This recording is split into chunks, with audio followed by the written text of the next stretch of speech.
when I decided to stop working for Crepuscule and just to move back to New York full time,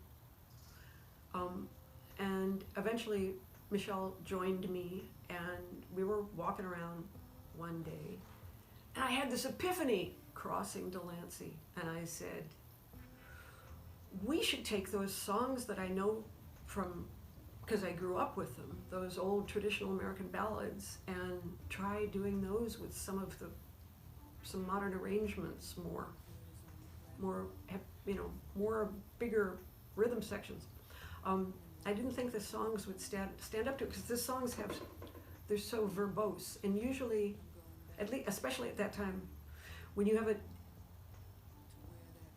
had dance music, the lyrics were very simple. They repeated themselves. That was kind of the point, And we didn't really actually get dance music out of it, but we took these songs that,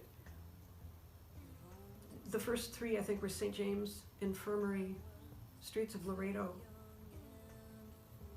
and I forget. Anyway, there were three songs I did arrangements for one night. I stayed up all night. I got so excited about this. But that was right before we left New York, and we had to pack up 20 years of life and move out to the desert. But we got, the week before we left, I'd given the tape of the songs we had, and Snakefarm just came into my head, and it wasn't such a great idea, because it turns out there's an awful lot of people in the music industry who have snake phobias. Neither one of us had ever dreamed of a place that was so empty, and yet so full of these. I mean, it was kind of our introduction to the natural world. We're both city kids, and it looks empty at first, and then you realize it's not. It's absolutely jam-packed, but human beings are in their little life support pods, with the swamp coolers whirring away. We wouldn't last any time at all. But it mostly, I think, was just the emptiness was kind of mesmerizing. It was weirdly hard to work out there. It felt like we thought, oh, we're going to have all this room and all this time. But you could just spend all your time just staring. It reminded me of, it was like I had finally found what Brian Eno was writing about all the time, is what it felt like, which is an impossible thing to explain. I called it Snakefarm because that is one old term, for a madhouse. So there. And it was really fun to do the research on those songs. I would go to the, onto the Library of Congress website, and also I went down to visit my father, went to the real Library of Congress, or I'd go up to Juilliard and look at their libraries.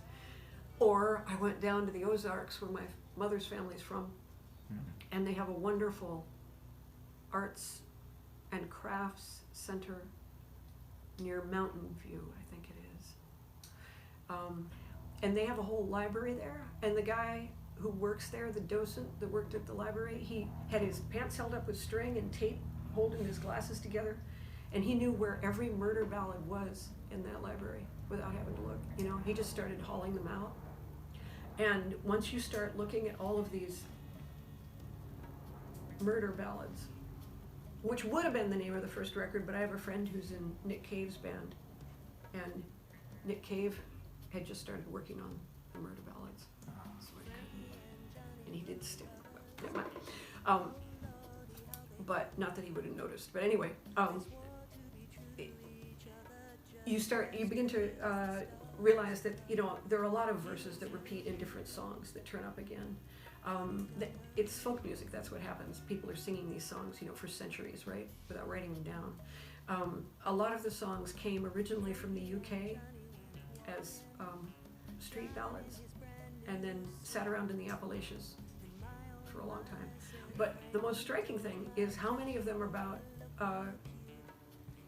promising to marry a girl and then taking her down to the river and throwing her in. He's much better at hearing the whole thing, at balancing things. I get too focused on but that's kind of my job. I listen for the things you can't hear, and the things that should be there. Things that are missing, I can hear sometimes. But Michel can hear how the whole thing works. He can tell me when I'm just going off on a tangent. Sometimes when we're working on our own material, one song will become so overloaded it ends up, breaking in two and becoming two different songs, which is fun. But on the Snakefarm material, you want to hold the song together. It's